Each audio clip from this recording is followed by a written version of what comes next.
안녕하세요. 우리가 이번 시간에는 4단원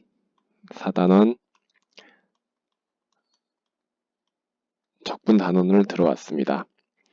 우리가 지난 시간까지는 미분에 대해서 배웠는데 이 미분과 이번 시간부터 배울 적분은 둘이 굉장히 관련이 깊은 개념입니다. 그래서 여러분들 미분과 이 적분 둘 사이의 관계에 대해서 정확하게 이해를 하셔야 합니다. 그래서 지난 시간까지 배웠던 미분을 여러분들이 복습을 꼭 하시고 그 다음에 적분을 들어가도록 합시다. 일단 부정적분이라는 거에 대해서 배우려고 하는데 얘는 이제 뭐 적분이랑 관련 있는 개념이 되겠죠. 그쵸? 적분이라는 말이 붙어 있으니까. 그러면 이 부정적분이 과연 무엇인지에 대해서 이제 밑으로 내려오도록 합시다. 147쪽을 보면 어떠한 함수가 주어졌을 때 우리가 이 함수를 미분한 도함수를 그동안에 구했었습니다. 미분한 얘를 이제 도함수라고 얘기했잖아요.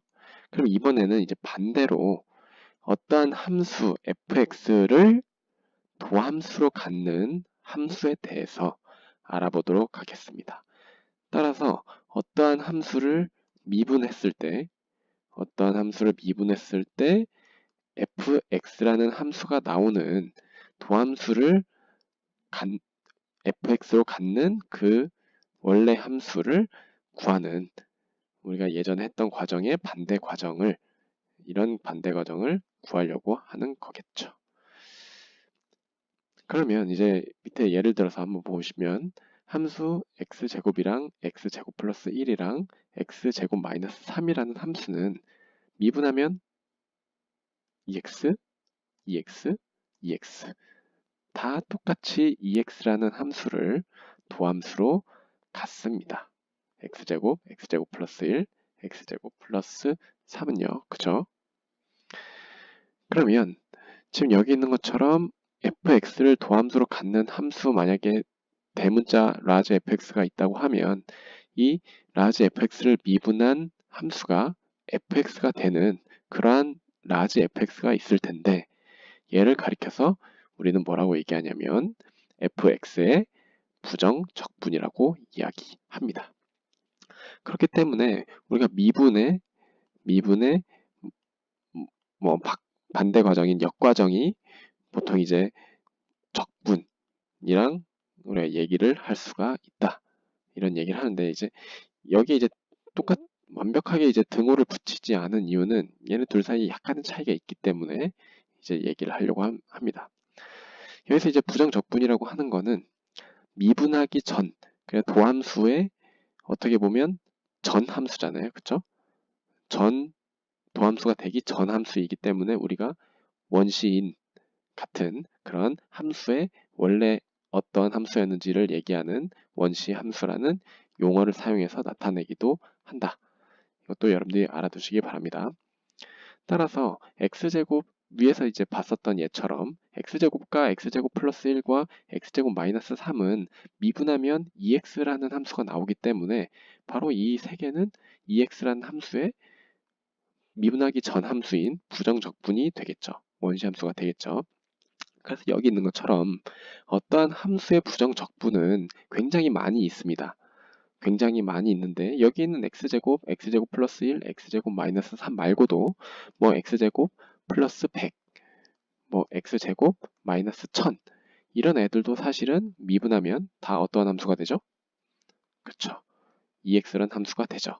따라서 2x 어떠한 함수, 뭐 여기서는 이제 2x라는 함수를 가지고 왔었죠. 2x 함수의 부정적분은 굉장히 많은데 모두 상성만큼 다르다는 것을 알 수 있습니다. 그럼 이를 통해서 이제 일반화를 하면 148쪽을 넘어가도록 합시다. 그러면 이제 어떤 함수 fx의 부정적분을 이제 대문자 fx와 대문자 gx라는 함수가 만약에 부정적분이라고 이야기하면 대문자 fx를 미분하면 fx가 될 것이고 라지 gx를 미분하면 fx가 되겠죠. 왜냐면 라지 fx, 라지 gx 둘 다 fx의 부정적분이라 이야기했기 때문에. 그러면 gx에서 fx를 뺀 함수의 도함수는 각각의 도함수의 뺄셈과 같고 fx 빼기 fx 돼서 0이 되죠. 따라서 gx 빼기 fx는 대문자 gx 빼기 대문자 fx는 상수함수 c가 되죠. 왜냐하면 어떠한 함수의 도함수가 0인 것은 상수함수이기 때문에.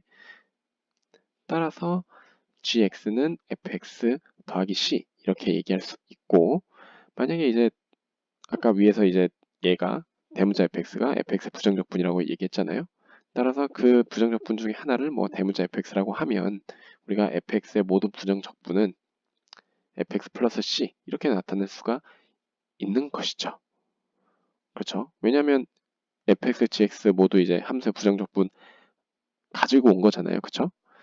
따라서 이렇게 나타낼 수 있고, 이제 부정적분을 기호로는 어떻게 나타내냐면 이러한 기호를 사용을 해서 읽는 거는 인테그럴 fx dx, 그래서 fx라는 함수를 x에 관해서 적분했다라고 이야기합니다.